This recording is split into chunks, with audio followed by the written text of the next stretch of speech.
Hello,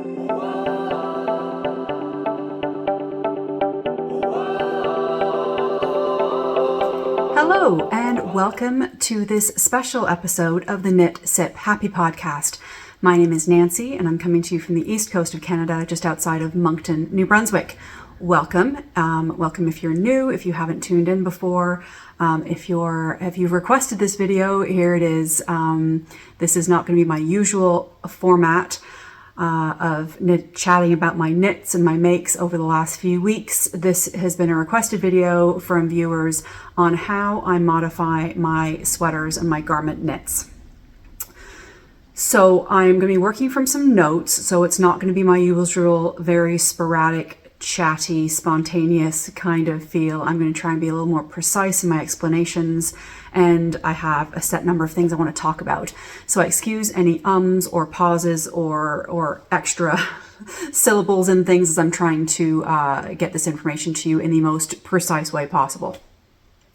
So I'm going to put a screen up beside me here with where you can find me on the internet. I am Knit Sip Happy everywhere.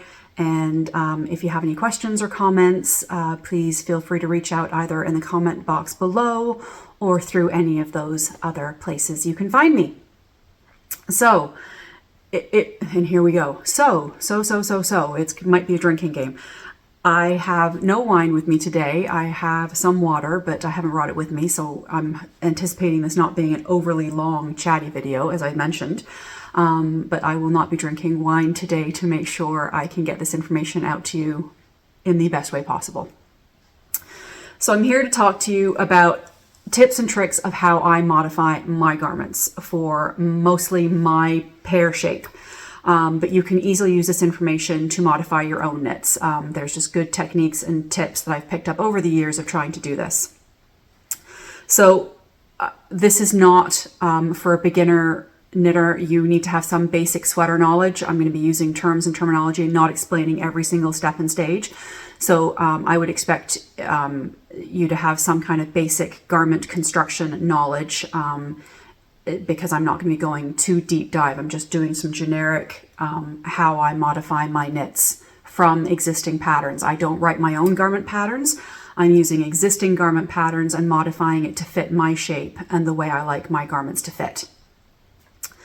So I've been doing this for a while because if you're going to spend the amount of time knitting garments, especially fingering weight, which is my preference, at a 24 to 26 stitch gauge, they take a while. They take yarn and time, and both of those are valuable commodities. So I want to make sure that they fit me properly. And I've had some stinkers over the years and learned that it's not me, it's the pattern. My body isn't the issue. My body can fit in garments properly. The garments just have to be designed to fit me properly.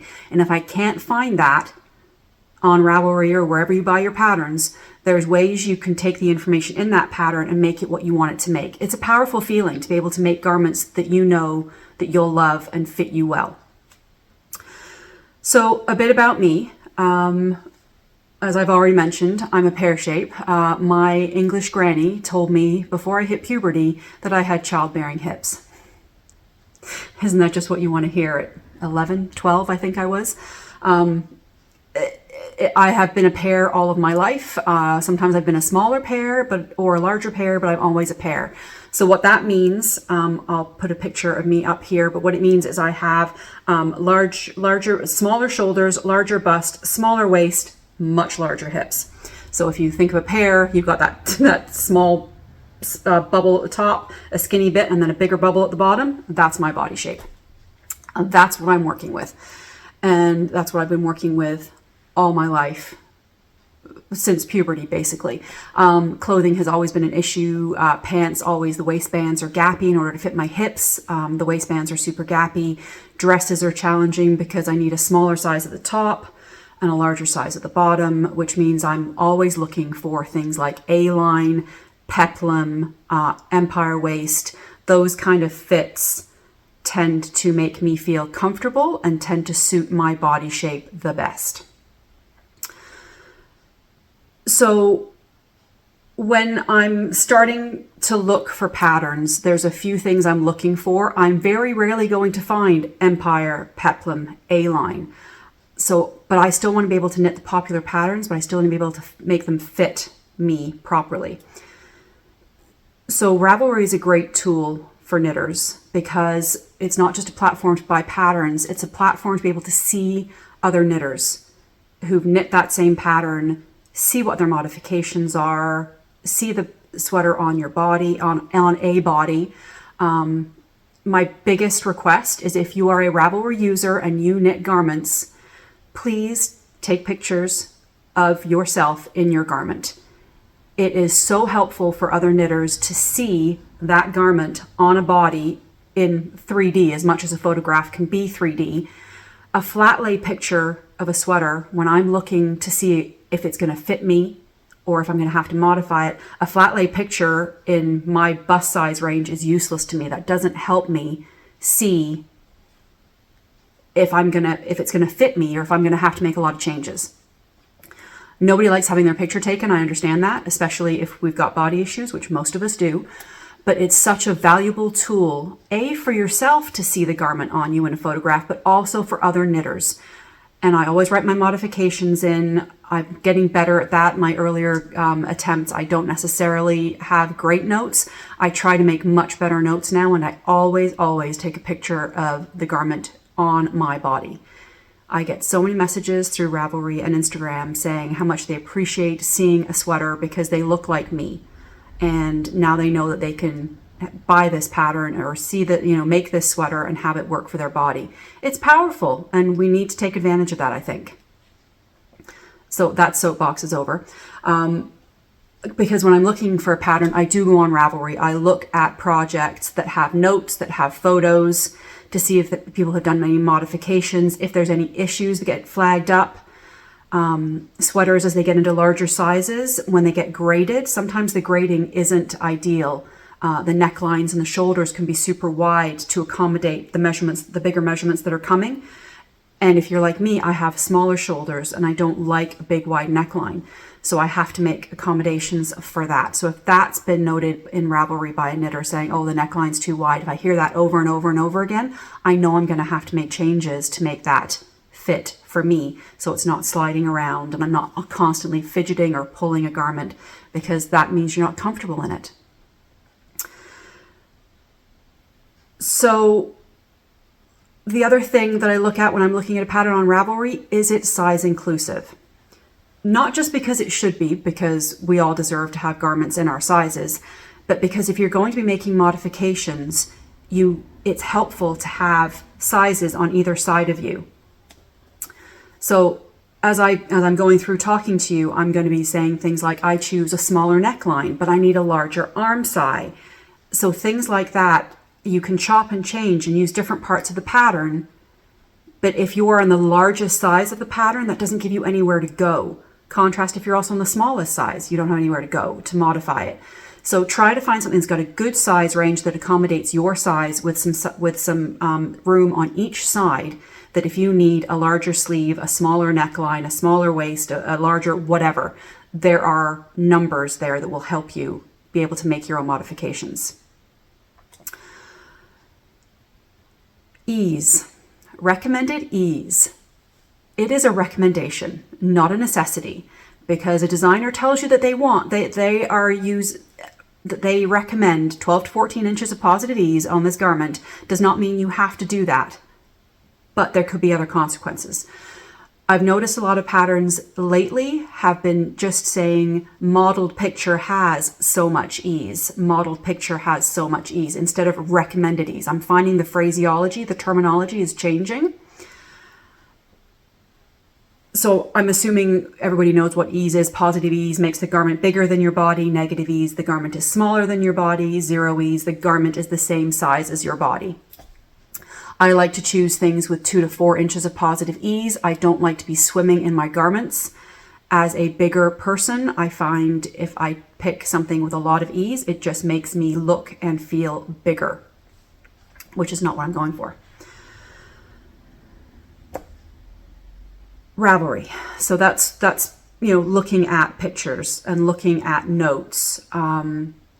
We're going to go a few more details into that a little bit later on as other things to look for. First thing we need to know is if we're going to fit in that pattern range, what size we're going to be looking at. So before I buy a pattern, I'm always looking at the size range, the quantity of yarn that's required, the gauge that's required, just basic key metrics that help you figure out if you've got yarn in your stash for this, you're going to be buying yarn, is it even going to fit me? Do I like the gauge, whether it be loose or tight? So we need to measure. Two things we don't want to do: measure ourselves and swatch. Those two are very important, especially if you're going to be modifying your knits. So the first thing we need to do is measure ourselves. Is it the favorite thing to do? No, because I'm always bigger than I think I am. The trick is, these are numbers, it's raw data. We got to take the emotion away from that. Oh my God, I'm this big around now. Oh, let's try not to let that influence where we're going. We need to know what our sizes are specifically to make this garment fit us the way we want us to fit. So it's just data. Try and take the emotion out of it and the surprise and the whatever out of it. They're just numbers. The other thing I like to recommend is, if you have a favorite sweater, either from a store or that you've made, to measure it. That will help you know what you like for positive ease. Maybe you like 6 to 8 inches of positive ease in your garments. It's also worth noting what kind of style it is. Is it a raglan? Is it a drop sleeve? Is it a yoke? What about that? Is there a specific fit that you like for that garment? So those are really good notes to go forward when you're looking to pick something off of Ravelry. So, I apologize, I realize I keep saying so. We're moving on. So, knowing your measurements and dimensions is one thing, but also knowing your shape. So I've already told you I'm a pear shape. I know what comes out and what goes in on my body. That's valuable things to know, because certain garment styles will fit certain body shapes and dimensions better. For example, for me, drop shoulder has always been an absolute no-go because they are boxy in shape. They tend to have skinnier sleeves and a very square, boxy body. And that makes me look like SpongeBob SquarePants because my bottom is wider. So if the top of my body and the bottom of my body are the same width, I look like a giant, very large rectangle, and I feel awful. So, and the other issue is, in order to make the arm side big enough on a drop shoulder, because I do have a quite large upper arm area, I have to make the body that much bigger as well, because the arm side, anyway, we're getting complicated here, but drop shoulder generally isn't been my favorite. I'm not going to talk too much about drop shoulder and modifying. The only way I've modified drop shoulder, because I've started to do them again, is Annie UT Knits, Anina UT. I'll have her up on the screen. I'll have some pictures of some garments that I've knit from her. I test knit 2 for her last year, using a very ingenious method of doing decreases in the underarm before you start knitting the body proper. So I'm not going to be talking about that method because it's in paid for patterns, but if you're interested, I recommend checking out Anina and UD Knits, and as I said, I'll have pictures up on the screen of the favorite garments that I've knit from her. And I've started using this technique in other garments, because there's a lot of drop shoulder sweater patterns out there, and sometimes it's nice to knit things that other people are knitting, and yeah. So drop shoulder, I said I'm not going to say anything more about that because I don't see, there's no way I can talk about it without talking about specific details in Anina's pattern, and it's paid for. The other thing that is a big red flag for me is bottom up. I have never knit a bottom up, and I will not knit a bottom up. And there is a very good reason for that. When I know I'm going to have to be modifying pretty much all of the parts, I'm modifying in some way for my fit that I like. Bottom up is much harder to modify than top down. So top down, you've got all the engineering is happening here, and then I can try it on and see if that engineering has worked for my body or the modifications have worked for my body. And then you can just knit the body down and do what you need to do there. Bottom up doesn't give you that flexibility. You can try it on, but you can pull the sweater up to here from the bottom, but then all of this is still happening. You've got no idea what the fit's going to be. So that for me is never going to be an option, just because I know I'm going to be modifying every sweater. I'm now modify. I don't ever knit a pattern from spec anymore. So you found the pattern you want, you've done your measurements, you've looked at the yarn requirements, you've been on Ravelry, looked at project pages and notes and figured, yeah, I'm going to go for it. Once you've bought the pattern, you need to go find the schematic. The schematic is the most important part of the pattern as far as I'm concerned. Hopefully, sometimes you see the schematic down the side of the Ravelry page where the pictures are. Sometimes you'll see a picture, an image of the schematic, which is great. So sometimes you've got that information before you even start. So a schematic, I'll put a picture up here of just a sample schematic with no real, I just pulled it off of the internet. Schematics are a line drawing of the sweater with measurements on there. Everything from, obviously, bust tends to be a big one. Sometimes you get around the neck, sometimes you get cross shoulder, sometimes you get upper arm, sometimes you get wrist, sometimes you get length of body. Schematics can have different metrics on them depending on the designer. For me, there's certain numbers that I'm always looking for that I know I'm always going to have to be aware of. So I'm looking always for bust, upper arm, and hip if there is a hip measurement. Sometimes if the body is straight down, there's only one circumference measurement because it's designed to be straight down all the way the body. So there is no hip measurement. Sometimes if you've got an A-line shape already built into the pattern, you'll also get a hip measurement. So you need to know what measurements that are important for you to make note of. Not problem areas, but problem areas of your body that you know don't fit into the standard scale of measurements.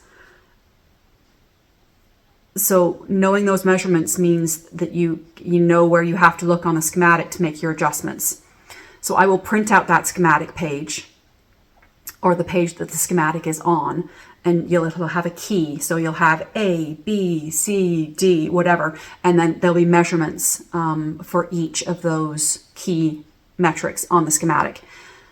So I will print that out and I will look at the measurements. So upper arm, I need size C for my shoulder because I like a smaller shoulder measurement. I need size E for my bust. And I also need size F for my upper arm. So at that point, I'm now writing in all kinds of numbers on the schematic. If I need my size measurement, the size that I'm making only has a 13-inch upper arm and I need a 16-inch upper arm, I have to add extra space into that upper arm. So I'm going to need to add stitches. Either there's different methods and ways of doing it. You can just do a pickup, just pick up stitches, increase stitches regularly around the circumference. Sometimes in that stretched out space in the underarm, you can pick up extra, 3 or 4 stitches on each side. So depending on your gauge, that may be enough stitches. You're going to have to do sweater math and figure that out. We're not getting into sweater math too much in this episode. If you want me to do that, that's a whole other conversation. So what if your pattern doesn't have a schematic? It's not the end of the world. You can figure out, sorry, big bird just flew by. You can figure out those measurements still from your gauge and your sizing. So if your schematic doesn't have your upper arm measurement, but it has a wrist measurement, which is odd, but different designers have different things that they think are important. So you can take the stitch count of the sleeve, divide it by your stitch gauge, and that will give you that upper arm measurement that's recommended in the pattern for your size. Reversely, if you then say, okay, I need it to be this amount of inches, you take that amount of inches, multiply it by your stitch gauge, and that will give you the stitch count that you actually need for your upper arm. And you'll know how many you have to increase from recommended by the pattern. So no schematic just means you've got to explore sweater math more. And knowing your stitch gauge is crucial to that. So we're going to talk really quickly about a swatch, because we talked about our measurements that we had to do. We also have to do a swatch, because you've now bought the pattern, you've figured out your yarn, and now you've got to figure out what size needles you're going to use to get the gauge that the designer wants you to have. So you need to either knit it in the round or flat. I'm sure you all know gauge swatching tips and tricks. One of my favorites is, especially for a garment, you want to hang that swatch, because the garment isn't going to be laid flat. It's going to be laid flat to dry, but then it's going to hang on your body, and gravity is going to take effect, especially in the larger sizes. Larger garments are heavier garments just by their nature, because they have more yarn in them. So you need to know gravity is going to affect how that garment hangs on you, on a plus size especially. Hang your swatch. Do a decent size swatch, wash it, hang it to dry, and see what happens. That stitch count for your stitch gauge, I find more important than row gauge. Most garment patterns these days have a measurement. They will tell you to knit so many centimeters or inches to the next thing. They won't say knit 45 rounds. That's where you get into issues with row gauge. So I find stitch gauge more important. I can massage row gauge to make it work.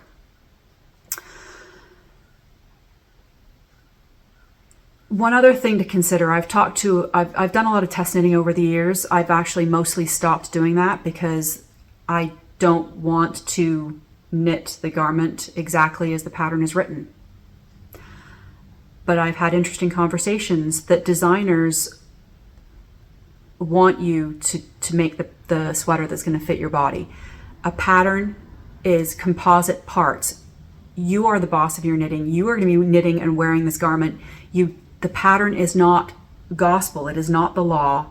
It is composite parts that you can take to make the garment that you want. There's nothing saying because you need to make a size C that you have to knit size C all the way through. You can throw in A's and D's and F's parts of that pattern to make it the way you want it to fit. Sometimes it takes a little finagling to make all those parts fit together, but it's just experience and knitting and trying and knitting and trying. Just remember, if you're adding length of sleeve, or adding circumference, adding length in body, you're going to need more yarn. The designer has calculated the yarn plus 10% normally to give you their dimensions for your size. So if you are adding an extra 2 inches on this length of the sleeve, an extra inch circumference around, you're going to need to be using more yarn, so you're going to have to be aware that you're going to need more yarn than is recommended by the designer. I don't have math for that. I just order extra and hope for the best. So coming back to my silhouette and where I go more specifically. A-line is my favorite way to knit a garment to make it fit my body the way I want it to fit. So that means less ease around the shoulders, so it fits better here. It means it's not gappy around the neck. It means it's going to hang nicely from my shoulders. So you can see here, my shoulder is actually hitting the corner of my shoulder here. If I had knit the size that was recommended for my bust, the shoulder would have been a little further out, and at that point the garment is not hanging from my body correctly anymore, and I'm going to have all kinds of other fit issues. So getting a fit around your shoulders is really important for me. So less ease at the shoulders, 0 to 2 inches of ease at the bust, and then I want it to flow away. I'll put a few pictures in here of some of my favorite garments, sweater garments, that I have knit that give me that feel and make me comfortable and happy in what I'm wearing. And I think it shows. When you're happy wearing something, when you're comfortable wearing something, you've got more confidence. If you're always tugging or pulling or adjusting, it shows a lack of comfort in what you're wearing, and I think it also affects your confidence out in the world when you're wearing these garments. So back to me again.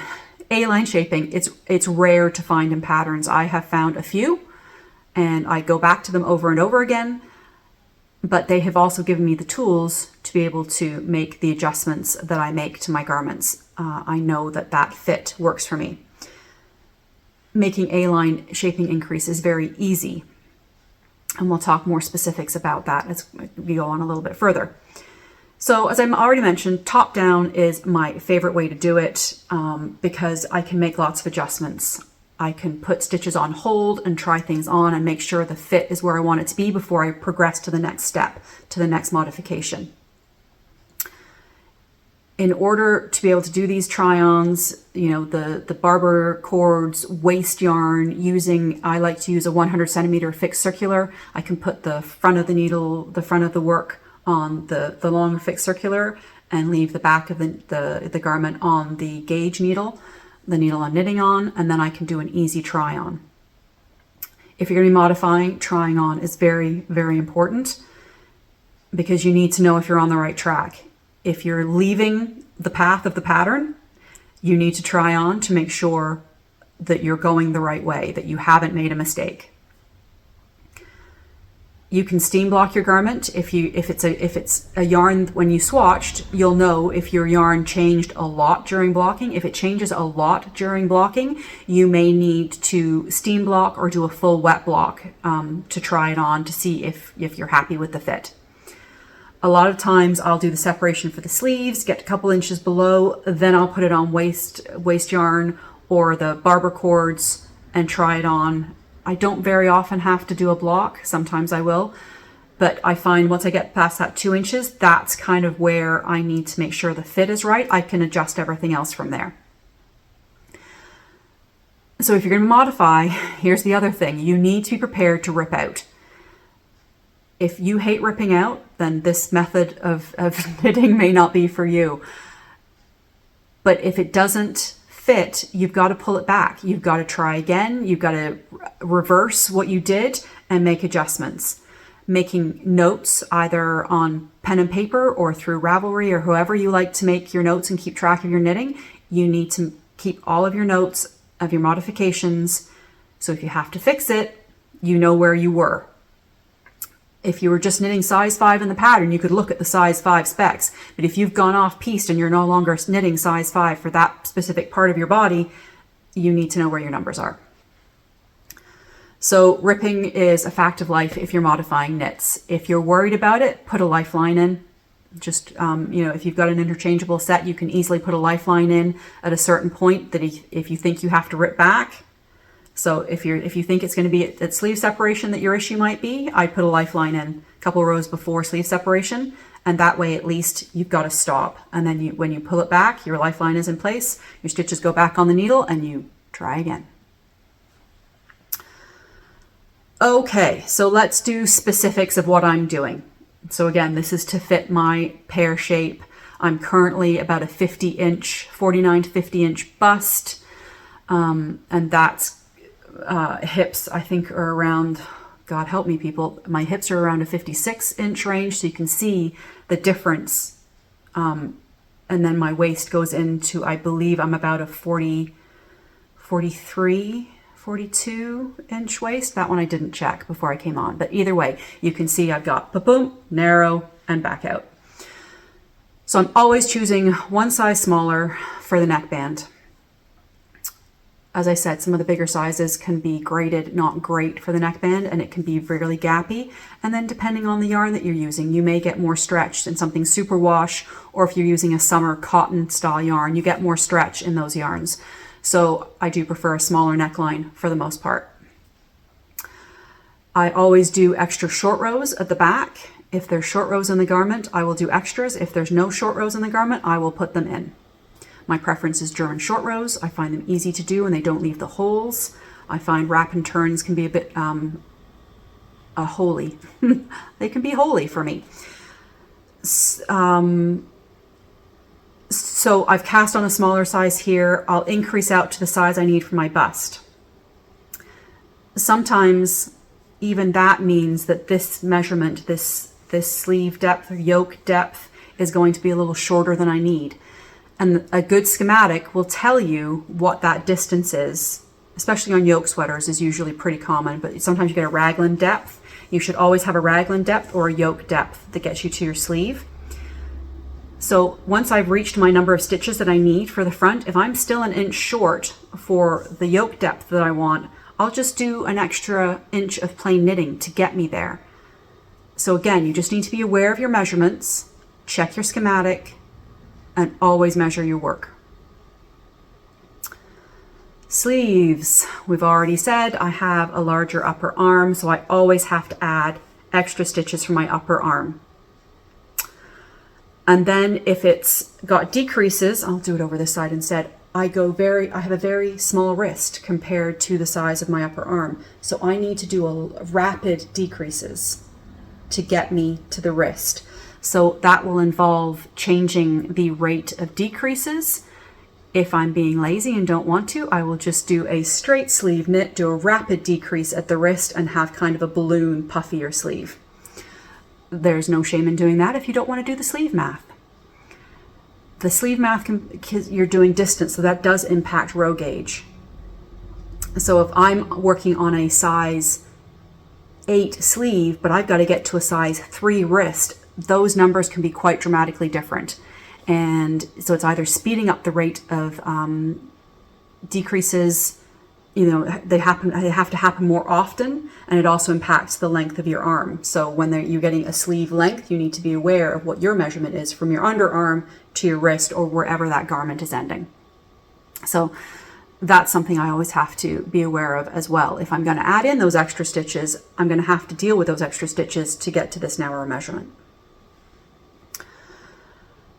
A-line shaping. I've mentioned it over and over again already. This is a super easy one to put into any garment.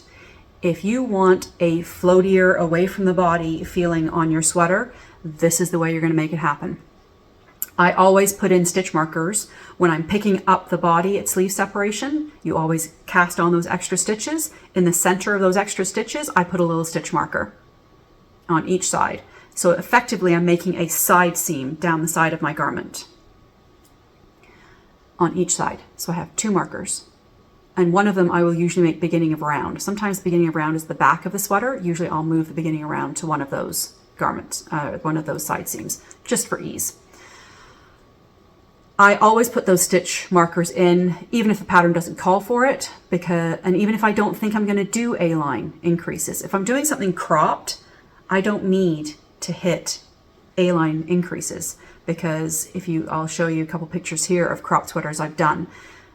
They hit before the widest part of my body is where they stop. So I don't need to do those A-line increases at that point. So even if I'm thinking I'm not going to, because I'm going to crop it, I'm still going to put those side stitch markers in, because I may change my mind. I may go, oh, I've got extra yarn and maybe I do want to make this longer. So maybe I will put some A-line increases in and lengthen the body. Sometimes I don't. Sometimes they're just there marking the side of the garment. But I always put them in because you just never know. You just never know. And it's easier to put them in than have to count and try to figure out where they should be later on. The hip increases themselves are just make one rights and make one lefts is my preferred method. So I'm just going to talk you through a round. So beginning of round, I'm going to knit one, I'm going to make one right. I'm going to knit to 1 stitch before the next side marker. I'm going to do a make one left, knit one, slip marker, knit one, make one right, knit around the back of the garment to 1 stitch before the beginning of round marker, make one left, knit one, I'm back to the beginning of round. I've increased 4 stitches in that round. 2 make left, 2 make one lefts, 2 make one rights. 4 stitches increased every time I do it. My preferred rate of doing it is about every inch, but you can do math if you want to make sure you're getting in enough in the length of your garment. You can do sweater math for that. You need to know your gauge, you need to know your row gauge, you need to know your stitch gauge, and you'll have to have your measurements. So I generally start, I'll put some pictures up, I'm sitting too close to the camera. I generally start my A-line increases 2 to 3 inches after the fullest part of my bust. And that will allow the garment to kind of become triangular in shape. Maybe not that triangular, but triangular in shape, and float away from my body.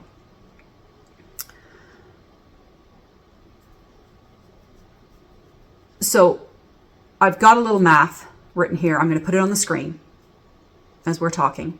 So if your garment is 45 inches at sleeve separation and you need to get to 53 inches for your hip measurement. So 53 subtracted 45 is 8 inches. So we need 8 inches of extra fabric between your bust to your hip. You need to know your stitch gauge. So I picked an easy number. It's 5 stitches per inch. So we're increasing 4 stitches per round when we do those increases. So that is 4/5 of an inch, or 0.8 of an inch.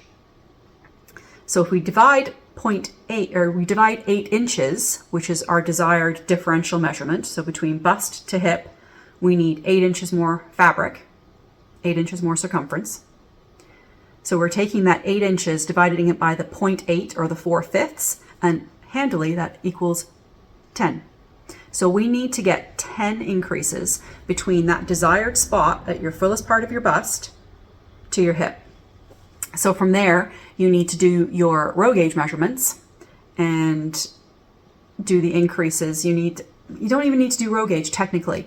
You know you want your body to be, from your underarm to your hip, you want it to be 15 inches. And you've got to do 10 increases over however many inches. So let's say I'm waiting 3 or 4 inches after the underarm to start my A-line increases. So 15 minus 4, that's 11. So I've got 11 inches to fit in 10 increases. That's pretty easy math. Do it every inch, and then you've got an inch, and then you bind off. If you are doing something in ribbing, if you've got a couple inches of ribbing on the bottom, you need to take that into account, because then you're going to have to squeeze it up a little bit more. You're going to be doing it, 3/4 of an inch instead. So this is the math and the numbers you need to be aware of. You're increasing 4 stitches per round every single time you do one. And then you just need to figure out how many extra inches you need, how many stitches are in your inch around your circumference, and do your math. Let's move on to yokes. This is one I get a lot of questions on. So yoke sweaters, colorwork yokes, or just lacy yokes, super popular. They're fun to knit. A yoke has equal increases all the way around the circle. So a yoke looks like this when you get to do a fun yoke shot. You get to put it on a long needle and stretch it out and make it that beautiful circle. It looks amazing. Excuse me. So yokes are symmetrical and equidistant and beautiful in that way. Our bodies are not equidistant and symmetrical. So again, I'm going to put a little thing up here. So normally when you're looking at a circular yoke, the back stitches and the front stitches, they're the same amount, and your sleeves fit right in the middle. Our bodies as women, most women, their fronts are bigger than their backs. My boobs take up more real estate in the front of my sweaters than my back does. What that means for a yoke sweater is it shifts. It kind of ends up moving a lot. It's creeping up my body and ends up choking me at certain times of the day. If I'm moving my arms, because my arms are in the middle of that yoke, my boobs take up more than half of that space, and so things are shifting. So what I've explained before, and I've not given as many details as people have wanted, so this is why I'm here. I move stitches from the back of my sweater to the front of my sweater to make more space for the biggest part of my body. So fundamentally, we're just moving the sleeves back. So I'm going to put this image up again, or for the first time, I can't remember. I've just done this quick little circular drawing, and so this is the way a yoke sweater is written in the pattern, with the sleeves equidistant, and this is the way that I do it, with the sleeves are further back. So you can see the back is a shorter distance, then we've got the 2 sleeves, and then we've got this extra space at the front of the yoke. And that's what fits my body better. If your measurements are equidistant across your back to your front, then this doesn't apply to you. If you aren't sure, you can measure. But a good thing to know is, if you've ever done a yoke sweater and the back is ripply, it doesn't fit because there's too much fabric at the back and not enough at the front. So it's hanging weirdly. And I've had that happen. I have yoke sweaters in my garments now that I do still wear, but I end up doing this all day as I pull them down because they're shifting, they're not sitting on my body properly. So we need to take measurements. So we need to take a cross measurement across the front and a back cross measurement. You may need help for that one. I can usually do it on my own. So measuring tape, armpit, middle armpit across your back, and then middle armpit across the fullest part of your bust. So my measurements are, I'm 27, so I'm 50 inches circumference at the full bust around. I've already told you that. I'm 27 across the front. I'm 23 across the back. So that's a 4-inch difference.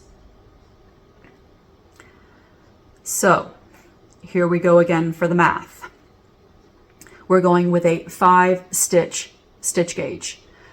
Because how do you know how many stitches to move back? At the beginning, I just took some from the back of the sweater and moved them. I took 5 or 7 or 10, depending on the gauge. Now I do the math for it. So you're going to need a smaller back, you're going to need a bigger front. Your sleeve stitches are still the same size. We're just moving those sleeve stitches to a different part of the sweater. So I'll put that diagram up there again so you can see what I'm talking about. And then we're going to do the specific math. I may be putting the numbers on the screen, I may not. So we're back to this 5-stitch gauge. So 5 stitches per inch is what my gauge swatch is telling me I'm getting. Fabulous. It's going to make the math super easy. So my measurement across my back is 23 inches. Now this is with no ease. This is just raw data measurement and to stitches to just give you an example of what I'm talking about. 23 inches across the back times 5 equals 115. So that's my back stitch number, is 115 stitches.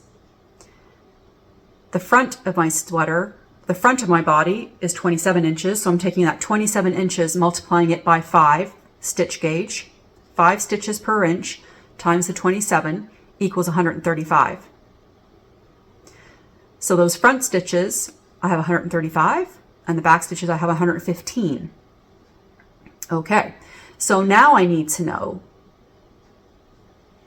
the pattern is saying you're going to knit so many stitches across the back, put so many stitches on hold for the sleeve, pick up the front stitches, put so many stitches on hold for the sleeve, and then you've got your body stitches and you're picking up stitches at the underarms. So then you've got a certain total number of stitches. So let's say before we separate for the sleeves, we had 400 stitches. So that's before you separate. So let's just randomly say 75 stitches for each sleeve. So 75 times 2 is 150. So at that point, 400 stitches for the total yoke circumference minus 150 for the sleeves equals 250 stitches.